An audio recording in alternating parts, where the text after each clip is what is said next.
Hi, I'm Duncan Davis with Sherwood Games. And I'm Jacqueline O, also with Sherwood Games. And we're here proming Dice Squad, where they'll make even your cards roll. Yeah!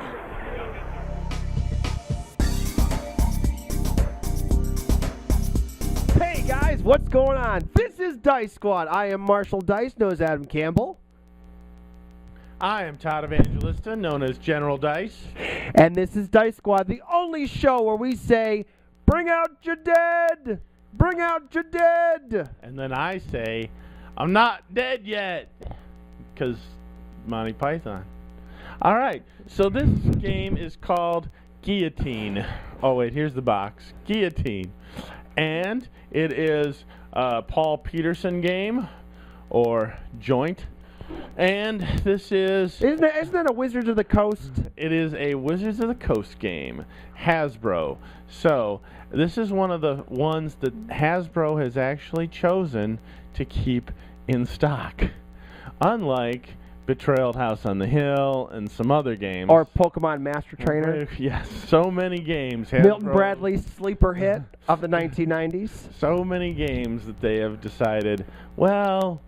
we made enough money on it. Forget it. It's not making the billions that Monopoly has made, so we're just not going to promote it as much. However, Betrayal at House on the Hill getting a new expansion with 50 new scenarios in there.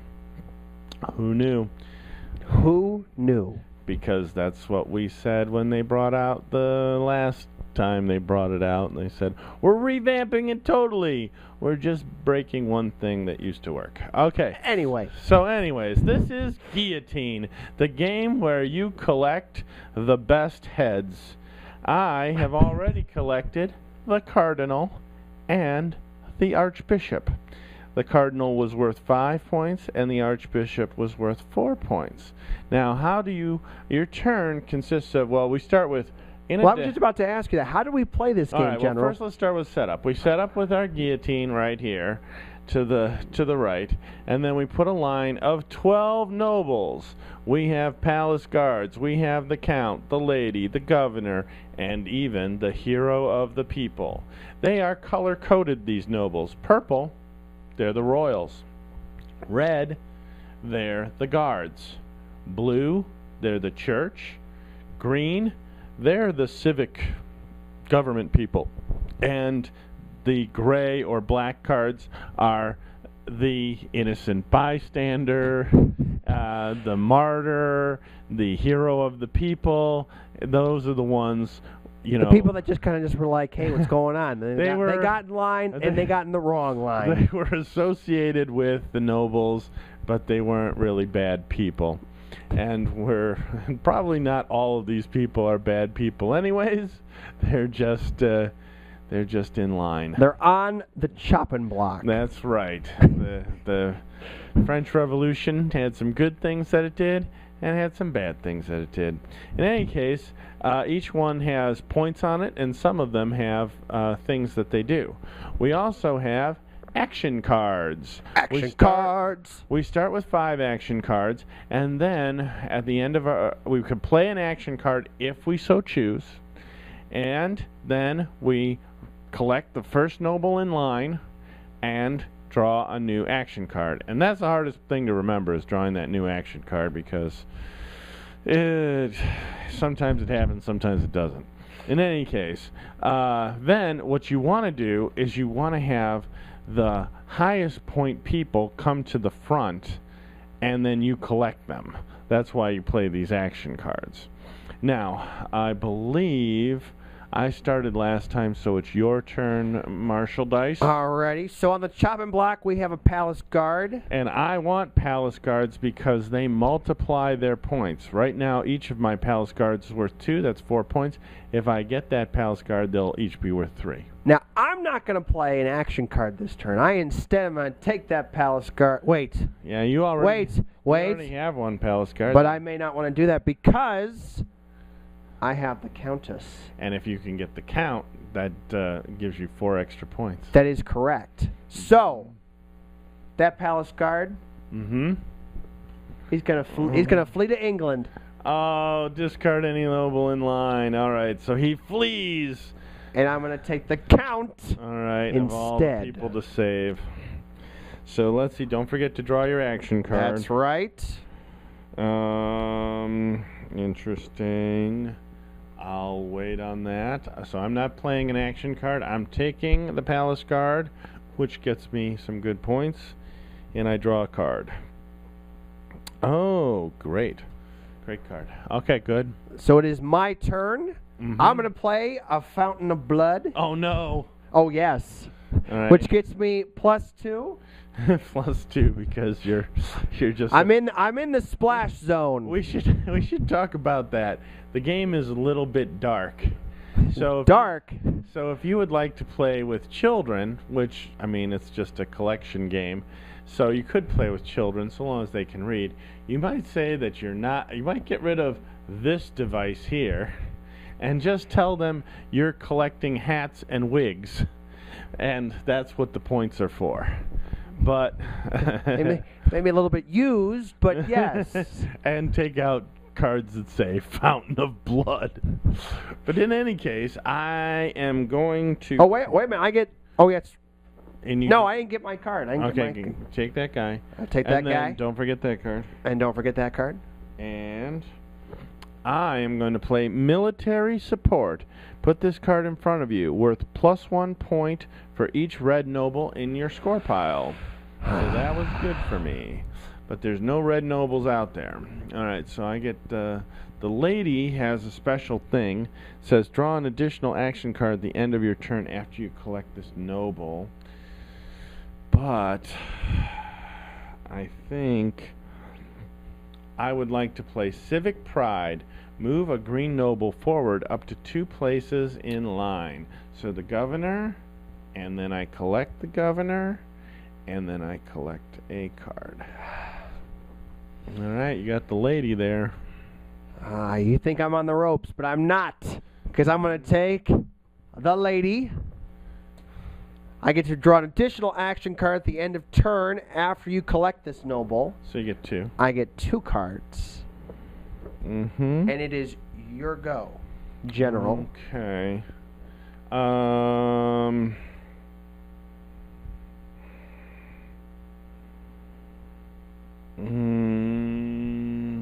Okay. Move a noble forward exactly 4 spaces in line. The ignoble noble. So 1, 2, 3, 4, and I get the councilman. All right. Okay. The martyr is sitting at the front of the line for you, Marshal. Actually, General, it is waiting for you, Monsieur, because I'm going to do Majesty and move a purple noble up 2 spaces in line. So this fast noble, he's a fast. What does he say? Collect an additional noble from the front of the line after you collect this noble. So you're getting the martyr anyways. Folks, be sure to read the text before you play the action. All right, I got... That was a mistake on my part. But, all right, do you get some... you got to draw another card there, right? All right, so I'm looking at the rival executioner, who collect the top noble of the noble deck after you collect this noble. So I like that, but I'm going to do late arrival, and I can look at the top 3 cards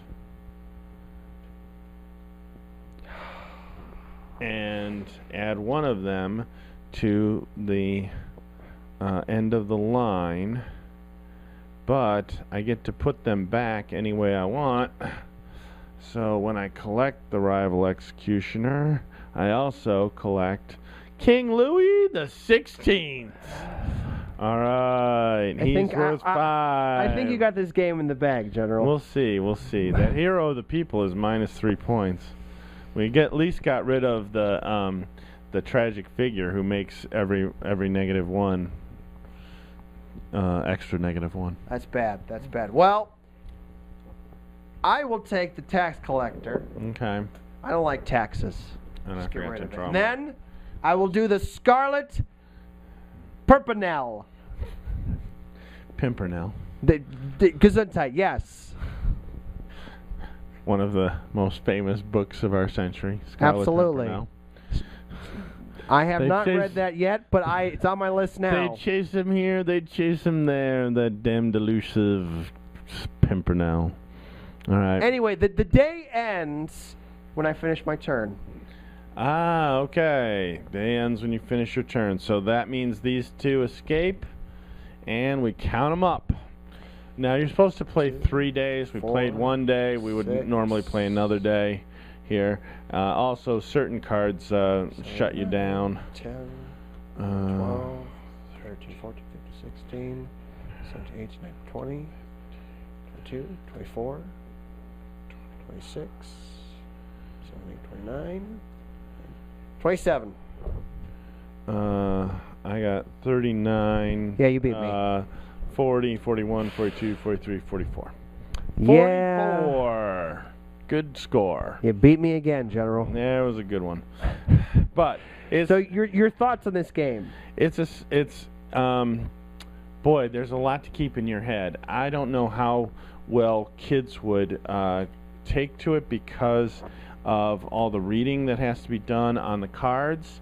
Also, you're if you get a lot of cards in your hand, it's like, oh, I don't know what I'm gonna do with them because there's so many, and it kind of messes you up.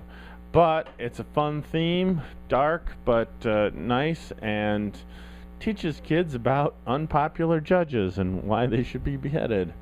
I don't know. It teaches. Why shouldn't that be in every classroom? Is beyond me. It's the French Revolution didn't work out like the American Revolution. No, it did not. We inspired them, but didn't work out the same way. But if you don't know about the French Revolution, how are you going to figure out Animal Farm by George Orwell? Napoleon the pig takes over after the revolution, and that's what happened here. Napoleon took over. So, I don't know. Let's see. How would we fix this up? Would we change anything? Maybe make this wooden. Do some in your case blinging. Yeah, you could bling it. I don't know. I like it as is. It fits in the box. I think I would have a hand limit, maybe. Or maybe a discard for draw one kind of thing, too. Boy, it's really hard to remember to draw your action card at the end of the turn. Maybe a sign that says, "Hey, draw your card." You mean like you could have player reference cards and says play an action card? I was meaning. I mean, literally, it has a big sign that just says, "Hey, draw a card after you kill somebody." Well, I don't know. I don't think that would work. It's just difficult to remember because it's just like when we played Lost Cities.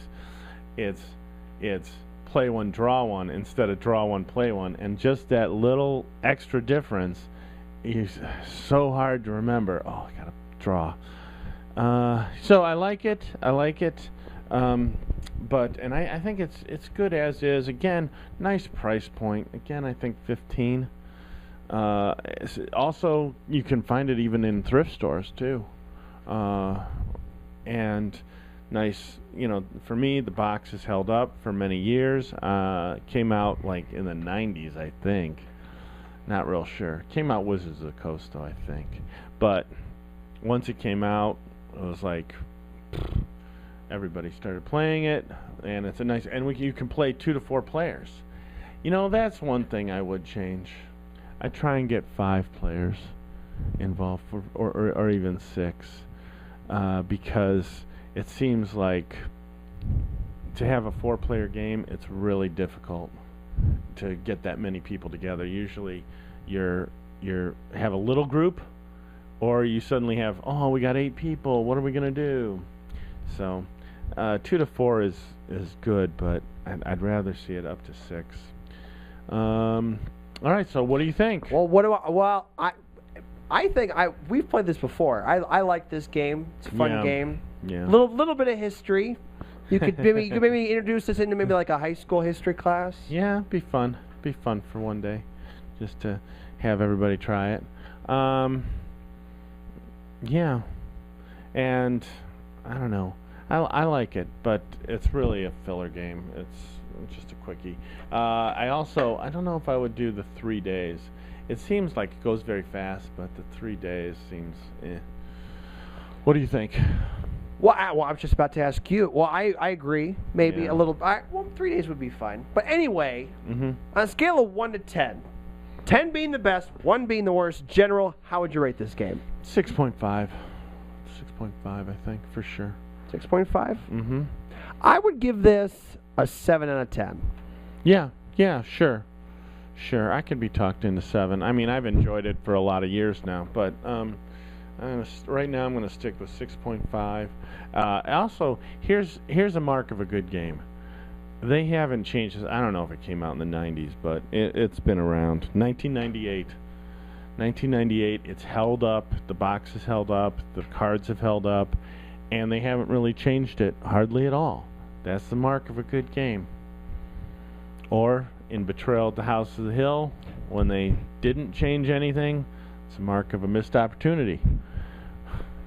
But in this game, they've actually kept it in print. It sold very well for them. And I recommended it to Bill and Marilyn. They play on Tuesdays with their group, and they bring out a 4-player game all the time. So they really like this one. All right. All right. So and then we want to add a new feature to our show. We do? It's called "What Are We Reading?" or watching. What? Playing. What? Right. So I'm reading The Dream Quest of Unknown Kadeth by H.P. Lovecraft. It's pretty fun. It'll put you to sleep because his style is, but it's a classic. I like it that it's nice and old. Came out in 26, I think. So I like that one. But how about you, Marshall? What are you reading? What are you watching? You watching Agents of S.H.I.E.L.D. over there? Nothing. No? Well, I've been teaching a lot, so I haven't had a lot of time to really sit down and read anything. I was doing my play. I did my play, so I actually had to drop a lot of TV shows I was watching. I was watching Elementary. It was the only one I kept watching, and so I missed like a lot of episodes of that too. So I'm like kind of ready to drop it. Gotcha. But since I was doing Sherlock Holmes, I thought maybe I should continue to watch that one. Well, anyway, as they say in Guillotine, with heads will roll, we have to roll on out of here. Oh, yes, we do. But from all of us here at Dice Squad, this is Marshall Dice Knows Adam Campbell. And Todd Evangelista, General Dice. Always saying, look on the bright side of life. That also is from Monty Python. You should have said you were watching Monty Python. That was good. I like those movies. Always look on the bright side of death. Do-do, do-do, do-do, do-do. That could be our theme song.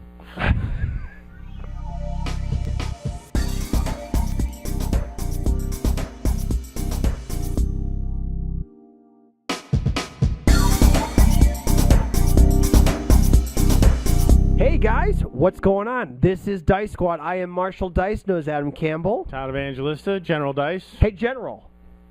What? Guess what? I'm going to guess that the apocalypse is nigh. No. It was a good guess, though. 50-50. All right. Anyway, guess what's coming up in just 6 weeks? It's not the apocalypse. No. Is it zombies? No. Is it aliens take over the Earth? No. New episode of Marvel's Agents of S.H.I.E.L.D. I don't know. Maybe, but that's not the point. Origins Game Fair. Origins Game Fair. How could I forget? I'm thinking of the same thing. Oh my gosh! It seems like it was just Christmas, and now here it is, almost June. It does feel like that. Yes, It feels like I live in a tunnel, and occasionally there's a light at the end, and then I go back in. But here we are, ready to get for Origins. That's And right. What are we going to do at Origins? We're going to interview people. If we get our press badges. Oh. We're going to do game demos. Which we haven't signed up for, or said we were going to do. And we're going to meet celebrities. I plan to mill about. I might talk to people. I might latch on to a celebrity and just stick with him wherever he goes. Or we may get recognized, like that one time. That one time. Hey, if you're going to Origins and you know who I am, just shout out General wherever I go. That would be great. In fact, I will pay you to do that. Okay, the gauntlet is thrown, people. You need to find this guy, talk to him, he will pay you. In used games. But we want to see you at Origins Game Fair 2016, which is... Yeah, which is fun. It's in Columbus at the Columbus Convention Center. June 15th to the 19th, 2016. June 15th through the 19th, 2016. That's starting on a Wednesday, ending on a Sunday. And last year, I was made to drive home by myself and nearly fell asleep on the way back 18 to 20 times. But that's okay. At least you got your own ride. All right. Well, once again, Nearly died. Well, once again, that is June 15th to the 19th, 2016 at the Columbus Convention Center. We want to see you there. We're going to be game demos, role-playing, LARPing, you name it, it's going to be there. If we get a hotel. Was that my job? Was I supposed to do that? You say all these ifs, but we're going to be there. We're going to be there. Come rain, sleet, snow, or hail, we will be there. We may even have a badge on. That is true. We may be just, like, our badges may be a year out of date. I saved mine. As do I. But we want to see you there, guys. From all of us at Dice Squad, this is Marshall Dice, knows Adam Campbell. Don't forget that the event sign-up is live. Right now. Right now? Oh, man. I probably should have signed up for some stuff. We should go do that. All right. And I am General Dice, Todd Evangelista. See you guys. Later.